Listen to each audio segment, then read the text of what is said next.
Қайырлы күн достар, менің каналыма қош келдіңіздер. Ең алдымен осы видеоны соңына дейін көру үшін каналға тіркеліп лайк басуды ұмытпаңыз. Бүгінгі тақырып сіздермен ақша алмастыру энергиясы, ақшамен жалпы қарым-қатынас жайлы айтатын боламын. Ақша алмастыру энергиясы бізге ақша келу үшін біз әлемге уақытымызды, эмоциямызды, әрекетімізді немесе шығармашылығымызды беруіміз қажет. Қаншалықты психикалық энергияңыз көп болса, сол энергияны көп берсек, соншалықты көп аламыз. Сіз таңнан кешке дейін көше сыпырып $10 алуыңыз мүмкін. Немесе фильмге түсіп, бір күндік ақыңыз ретінде $1 миллион қол жеткізуіңіз ықтимал. Уақыт бірдей кеткенмен эффект екі түрлі.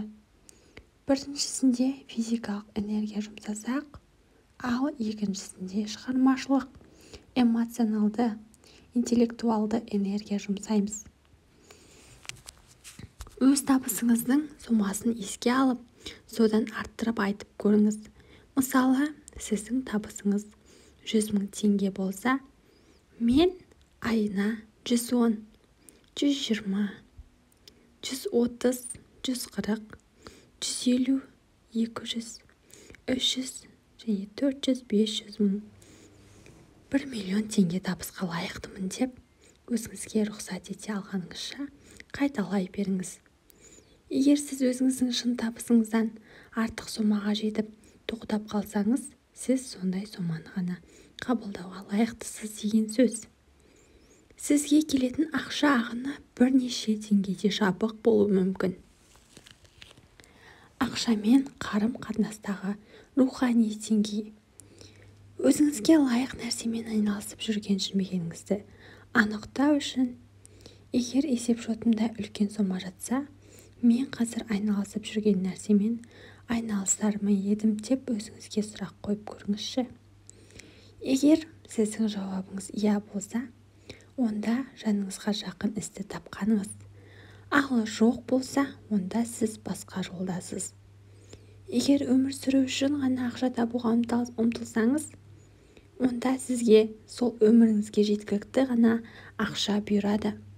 Ал осы өмірге келгендегі миссияны атқарып, жаныңыз қалаған жұмысты істесеңіз, мүлде басқа деңгейде көтерілесіз.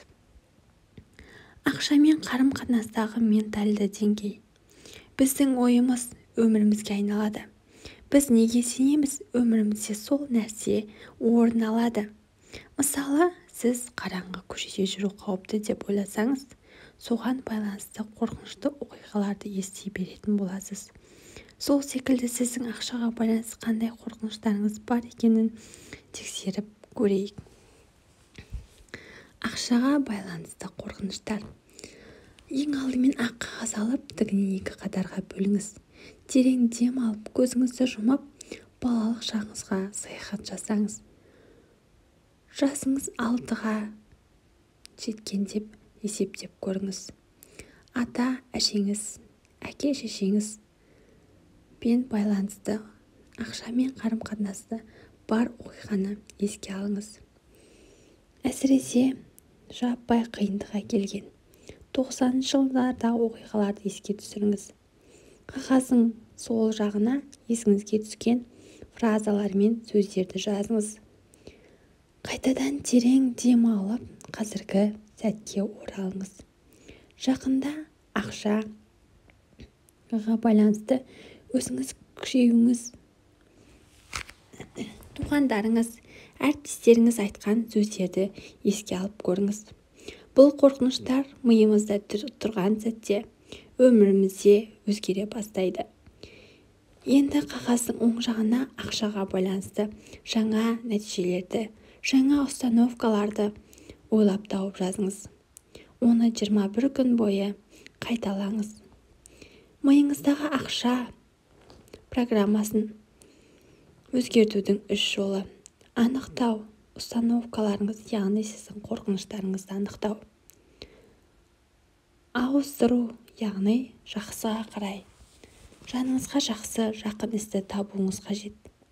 Және шын өмірде нәтижесін байқау. Ақшамен қарым-қатынасты ментальды деңгей. Біздің ойымыз өмірімізге айналады. Біз неге сенеміз, өмірімізде сол нәрсе орын алады.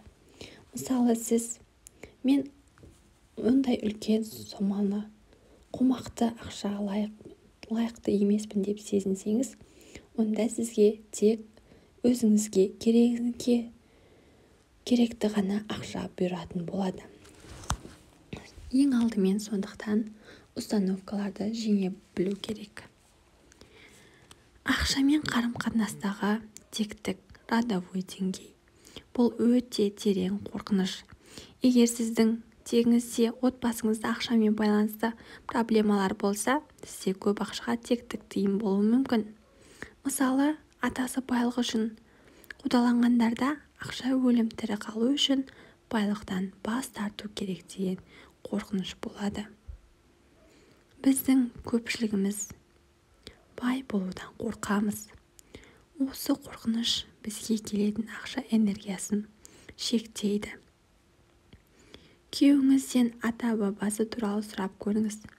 Егер сондай қорқыныштар болса, мына жаттығуды жасаңыз. Әке және ата-бабам сендерге оңай болмаған білемін.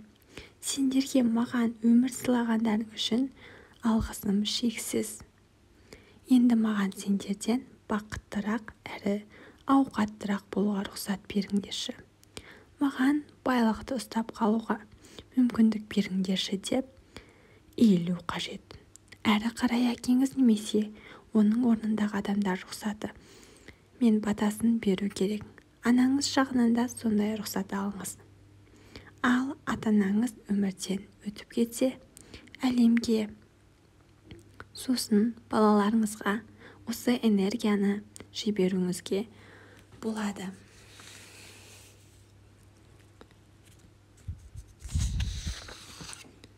Алғыс.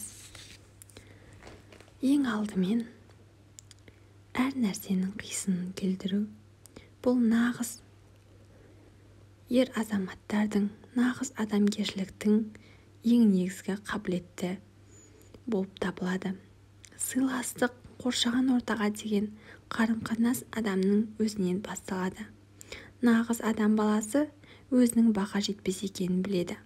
Айналасына оны үлкен сенімділікпен жеткізеді. Ол кезде кез келген ортада өзіне деген сыйластықты бірінші орынға қояды. Сонымен әр адамзат баласы жүрегінде керемет қабілеттердің бірі оянбай жатқаны осыдан белгілі ақ. Ақшамен қарым-қатынастағы эмоциялық деңгей. Біздің ақшаға деген сезіміміз энергияның қозғаушы күші. Үйдегі бар ақшаны орындықтың үстіне немесе оған қарап отырып аламыз. Оны жаратпай, тек бірдеңеге керек деп қана қойып қоямыз. Яғни ол сізге келетін ақшаның сомасын сіздің өзіңізден шектейді. Егер реніш, өкпе, жек көрінішті болса, ақшадан шын жүректен кешірім сұраңыз. Оған алғыс айтыңыз. Егер сіз ақшаны жақсы көріп, ол үшін қуана алсаңыз, көп нәрсені өзгертуге болады. Ақшалы болған сайын, оған алғыс айтып қуана біліңіз. Және сол ақшаға қандай зат алсаңыз да, соған ең алдымен шүкіршілік етіп, алған затыңызға тәубешілік келтіріп қуану қажет. Қанша жерден жетпей тұрса да, бар ақшаңыз үшін алғыс айтып, оны жақсы көріңіз. Оны бір ретте ұстаңыз. Және бұл махаббаттың қайтымы бар екеніне сеніңіз. Ал ақша жұмсағанда көбейіңдер де маған қайтып оралыңдар деп қайталаңыз. Ақшамен қарым-қатынастағы сезім деңгейі. Әмияннан барлық ақшаны шығарып, шеңбер жасап қойып шығарыңыз. Сосын өзіңіз ортаңызға алып, үстіңізге ақшаға шомылып жатқандай көзіңізге елестетіп өзіңізше бір медитация жасаңыз. Сосын ақша маған өзі-ақ келеді, өзі-ақ маған ағылып келеді деп қайталаңыз. Мен ақшаға шомылып жүрмін. Армандарым барлық орындалу үшін ақша маған жеткілікті. Маған әр нәрсеме сол ақша жеткілікті деп қайталаңыз. Ал достар, видео ұнаса, каналыма тіркеліп лайк басуды ұмытпаңыздар.